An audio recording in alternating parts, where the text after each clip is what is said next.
It's Friday. What's up? It's Feel Good Friday. And Feel Good Friday because hopefully you are celebrating. You're starting to celebrate your wins you've had this week. You've been consistent.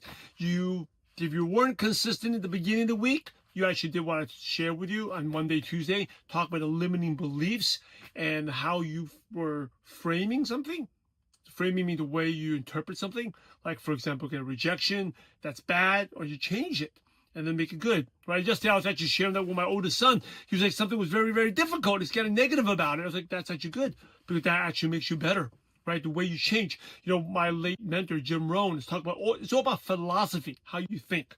And if you're thinking things the right way, the story behind something, you change it from like negative into positive, like the act of prospecting, the act of following up could be scary.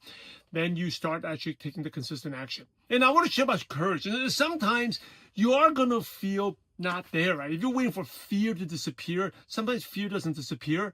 You feel like successful people. For myself, I can go on live and talk and have no fear.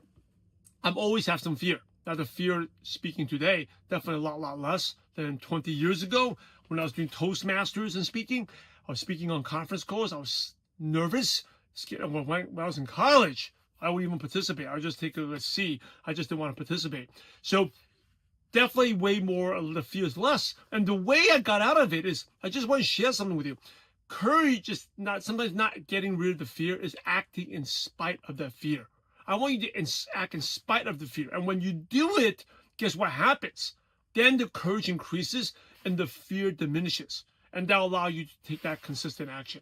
So it's the weekend. First of all, I want you to finish strong until the final bell. But once the weekend happens, I want you to think about what are some wins you had where you maybe saw something as negative and maybe 80% negative, but 20% you started to see as a positive.